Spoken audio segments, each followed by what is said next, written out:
आज की यह वीडियो बहुत ही दिलचस्प होने वाली है क्योंकि आज हम बात करने वाले हैं डिजिटल अरेस्ट स्कैम के बारे में। यह स्कैम इतना बड़ा हो गया है कि जिसका अंदाजा आप सिर्फ इस बात से लगा सकते हैं कि पिछले 2 सालों में इस स्कैम के थ्रू टोटल 25 बिलियन यानी कि 2500 करोड़ रुपए लोगों से लूटे गए हैं और ये आंकड़ा और भी बढ़ सकता है अगर लोगों में जागरूकता नहीं आई तो। इसलिए आज हम एक ऐसी महिला के बारे में बात करने वाले हैं जो इस स्कैम का शिकार बन गई थी।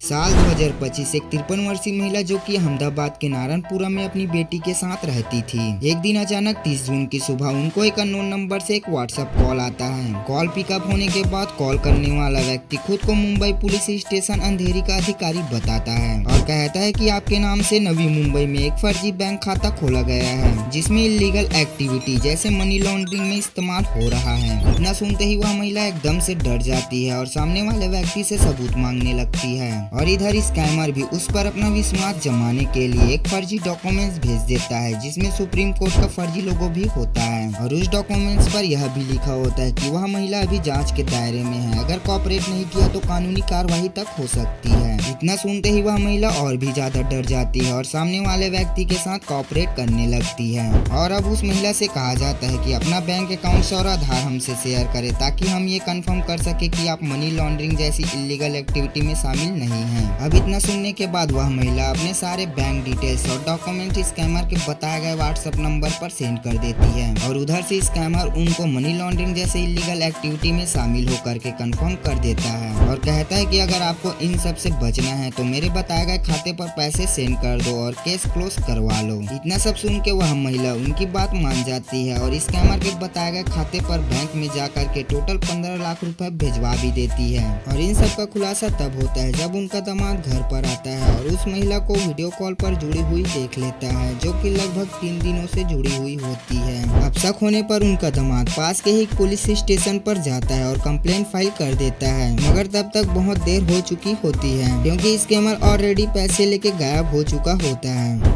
अब सवाल ये आता है कि आखिर हम डिजिटल अरेस्ट स्कैम से बचे कैसे हैं? तो देखो, कोई भी असली पुलिस ईडी सीबीआई कभी किसी को कॉल करके जांच नहीं करता। अगर कोई कहे कि तुम्हारे नाम से केस दर्ज है तो तुरंत फोन कॉल कट कर दें। नेक्स्ट, डिजिटल अरेस्ट जैसी कोई चीज एग्जिस्ट ही नहीं करती। गिरफ्तारी हमेशा फिजिकल ही होती है और कोई भी पुलिस गिरफ्तार करने के लिए लिखित आदेश देती है, ना कि व्हाट्सएप ऐप पर कॉल करती है। असली पुलिस ऑनलाइन कभी आपको गिरफ्तार नहीं कर सकते। नेक्स्ट, अगर कभी इस तरह का कॉल आ भी जाए तो अपनी पर्सनल डॉक्यूमेंट्स देने से बचें, खासकर आधार, पेन और बैंक डिटेल्स वगैरह। नेक्स्ट, स्कैमर आपको डराते हैं और कहते हैं कि आपके नाम से मनी लॉन्ड्रिंग हो रही है या फिर पोर्न जैसी चीजें देखते हुए आपको पकड़े गए हैं। तो याद रखें, यह सिर्फ उनके डराने की चाल है। नेक्स्ट, अगर आपको कोई पुलिस वाला या फिर ईडी सीबीआई वगैरह ऑनलाइन कॉल करके पैसों की डिमांड करे तो समझ जाना ये 100% स्कैमर ही है।